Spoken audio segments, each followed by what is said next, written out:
Diqqat, tezkor xabar. Aytishlariga qaraganda Qozog'istonning Olmaota shahrida krematoriy o'z faoliyatini boshlagan.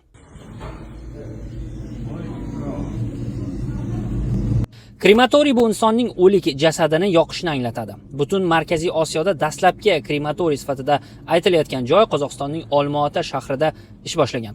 Muassasa kuniga 16 ta yoqish amaliyoti uchun mo'ljallangani aytiladi.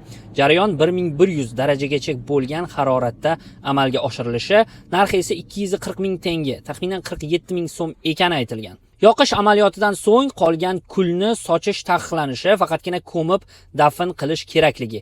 Eng asosiy shart esa yoqilgan inson tirikligida yozma rozilik qoldirishi kerak ekanligi ochiqlangan. Ayni shu dafn qilish xizmati xalqaro fuqarolar uchun ham mavjud ekani, kelajakda esa yoqishdan keyingi kul qoldiqlarini dafn qilish uchun ham maxsus joy qurish rejalashtirilayotgani aytiladi. Sizning fikringizcha Markaziy Osiyo mintaqasi uchun bunday muassasalarning zarurati bormi? Ularning yaxshi va yomon tomoni nimada deb o'ylaysiz?